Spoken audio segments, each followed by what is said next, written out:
Hello friends, मैं आपकी दोस्त निशा मिश्रा आप सभी का बहुत बहुत स्वागत करती हूँ आपके मार्गदर्शन चैनल में। आज मैं आप सभी के समक्ष उपस्थित हुई हूँ एक ऐसे विषय को लेकर के जो हर तबके से जुड़ा हुआ है। हर वर्ग के लोगों के द्वारा इसका उपयोग किया जाता है। जी हाँ, आप सभी ठीक सोच रहे हैं। आज मैं आप सभी के साथ एक ऐसा विषय साझा करने वाली हूँ जो हर किसी के द्वारा उपयोग में लाया जाता है, अर्थात गैस सिलेंडर।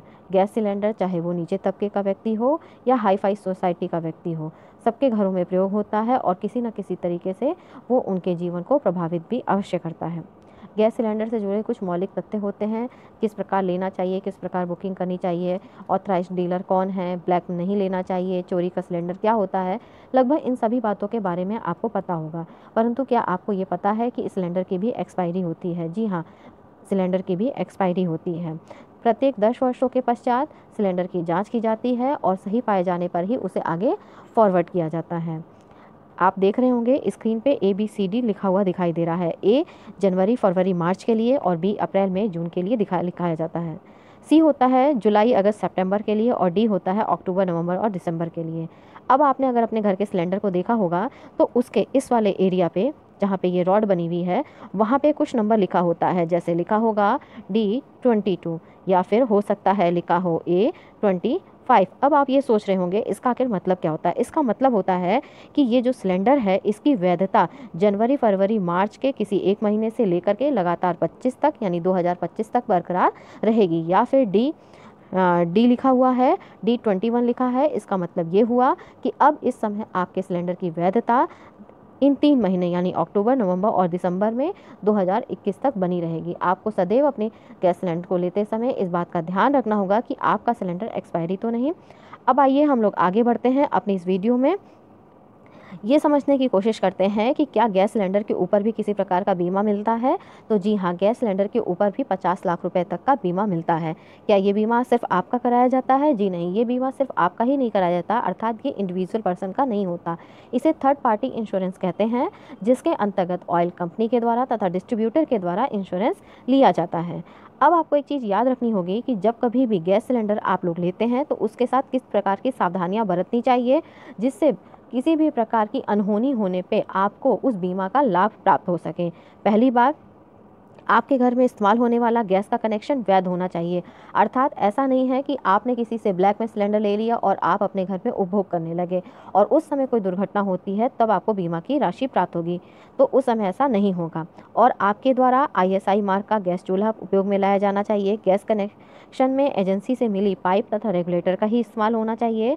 गैस इस्तेमाल की जगह पर जो बिजली का तार है, खुला हुआ तार नहीं होना चाहिए। चूल्हे का स्थान सिलेंडर रखने के स्थान से ऊंचा होना चाहिए। इन सभी सावधानियों को आपको ध्यान रखना होगा आपके सुरक्षित जीवन के लिए भी। और बीमा की अगर राशि प्राप्त करनी है किसी प्रकार की दुर्घटना में तो उसके पूर्व इस प्रकार की सावधानियों को हमेशा ध्यान में रखिए।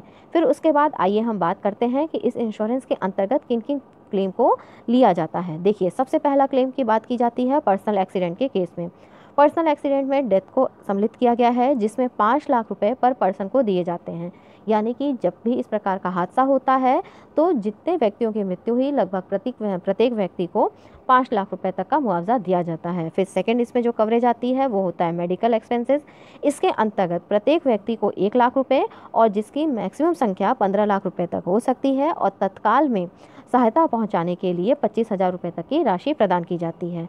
और एक थर्ड क्लेम और मिलता है जो होता है प्रॉपर्टी डैमेज का, अर्थात जिस स्थान पे आपका सिलेंडर ब्लास्ट हुआ है वहाँ पे उपस्थित जो भी आपकी प्रॉपर्टी है उसे जो डैमेज हुआ है उसे आंकलन के पश्चात उसमें आपको राशि प्रदान की जाती है, जिसकी जो राशि का जो अमाउंट है या जिसकी रकम है वो 1 लाख रुपए तक की हो सकती है। मैक्सिमम अमाउंट ये 50 लाख रुपए तक का पूरा है। पूरे बीमा का जो मैक्सिमम अमाउंट है वो 50 लाख रुपए है।